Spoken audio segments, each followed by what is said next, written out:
अच्छा, मैं तो देखता हूं कि संसार की चाल कैसी उल्टी है, जिसके पास सब कुछ है, सब सुख सुविधा जिसके पास है, माने जो बड़ा समृद्ध व्यक्ति है, उसको कोई उपहार भी देगा तो बढ़िया से बढ़िया वस्तु देगा, जिसके पास सब कुछ है। और जिसके पास वस्तु का अभाव है, माने ये बिल्कुल ऐसा हुआ जिसका पेट भरा है उसको 56 भोग परोसा जा रहा है, और जो बेचारा भूखा है उसको सूखी रोटी देने में भी संकोच है। संसार की चाल तो यही है।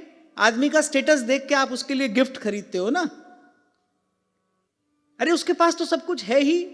उस वस्तु की आवश्यकता, उस वस्तु को प्राप्त करने का सुख, उस वस्तु को प्राप्त करने का आनंद तो उसको होगा जो बेचारा अभावग्रस्त है, जो अपनी सामर्थ्य से वो वस्तु नहीं खरीद सकता, उसको देनी चाहिए। और हम क्या करते हैं? हम इससे बिल्कुल उल्टा करते हैं। देख लो, व्यवहार में यही होता है। पहले देखते हैं कि आदमी का क्या स्टेटस है, फिर उसके हिसाब से उसके लिए उपहार खरीदते हैं। जिसके पास सब कुछ है उसको बढ़िया से बढ़िया वस्तु, जो बेचारा अभावग्रस्त है उसको देंगे फटी पुरानी साधारण से साधारण वस्तु। इसी को कहते हैं विपरीत क्रिया।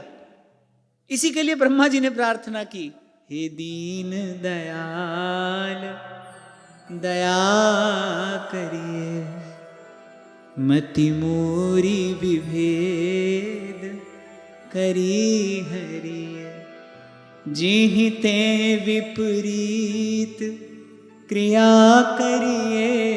यही विपरीत क्रिया है। दुख सो सुख मान सुखी चरिए। और व्यवहार जगत में जिसको व्यवहार कुशलता कही जाती है, वो सब की सब विपरीत क्रिया है। सब की सब जीव को अधोगति की ओर ले जाने वाली है।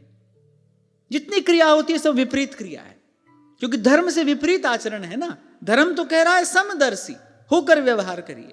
श्री डोंगरे जी महाराज तो स्पष्ट कहा करते थे कि जो व्यक्ति रसोई करता हो उसको तो इस विषय में बहुत विशेष सावधान रहना चाहिए।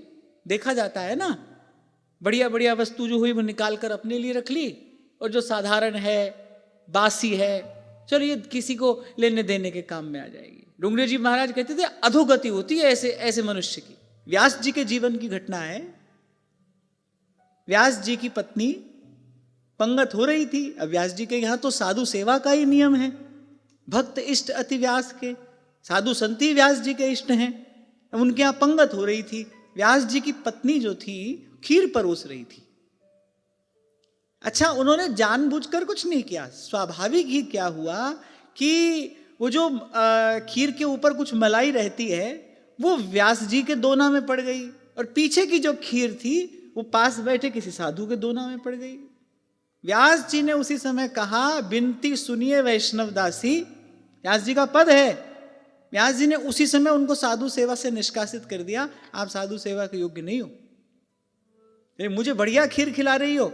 और व्यास जी तो बड़े विनोदी भी थे। व्यास जी ने कहा, अगर तुमको अपना पति प्यारा है ना, मुझको भी अपना पति प्यारा है। ये जो संत भक्त बैठे हैं ना, यही मेरे स्वामी हैं। व्यास जी ने तो यहां तक कहा कि भक्त हैं मेरे देई देव, यही मेरे देवी देवता हैं। नागाजी महाराज कहे भक्त इष्ट अति व्यास के। व्यास जी ने देखा कि सेवा कर रही है और इनके मन में भेद बुद्धि है, इसीलिए कहा, राग रोष ईर्षा मद मोहु सुपने जन इनके बस होहु, सकल प्रकार विकार बिहाई। इसीलिए सुग्रीव जी ने यह बात कही कि ये सब राम भगति के बाधक, सुख संपत्ति परिवार बढ़ाई, सब परिहरि करी हूं सेवकाई। ये सब राम भगति के बाधक। व्यास जी ने उसी समय सेवा से निष्कासित कर दिया। बोले आप सेवा नहीं कर सकती, सेवा में ऐसी भेद बुद्धि। बड़ी प्रार्थना अनुनय विनय उन्होंने की कि मैंने जानबूझकर ऐसा नहीं किया। व्यास जी ने कहा, किया कि नहीं किया, पर तुम्हारे द्वारा हुआ, मैंने देखा। फिर सब संतों महात्माओं के कहने पर उनको पुनः सेवा दी गई। वो भी व्यास जी ने एक शर्त रखी। अब क्योंकि वो राजगुरु की पत्नी थी, राजा के समान ही उनका वैभव था। व्यास जी जब आ गए, फिर पीछे पीछे पूरा परिवार आया। बड़े दिव्य, अत्यंत मूल्यवान अनेक अनेक आभूषण उनके पास थे। व्यास जी ने कहा, पहले ये सब बेचकर उस राशि से साधु सेवा करो, उसके बाद तुम्हें पुनः सेवा में प्रवेश मिलेगा। व्यास जी की दृष्टि बड़ी सूक्ष्म थी ना। व्यास जी ने कहा इन सब वस्तुओं के संग के कारण ही ऐसी बुद्धि उत्पन्न होती है।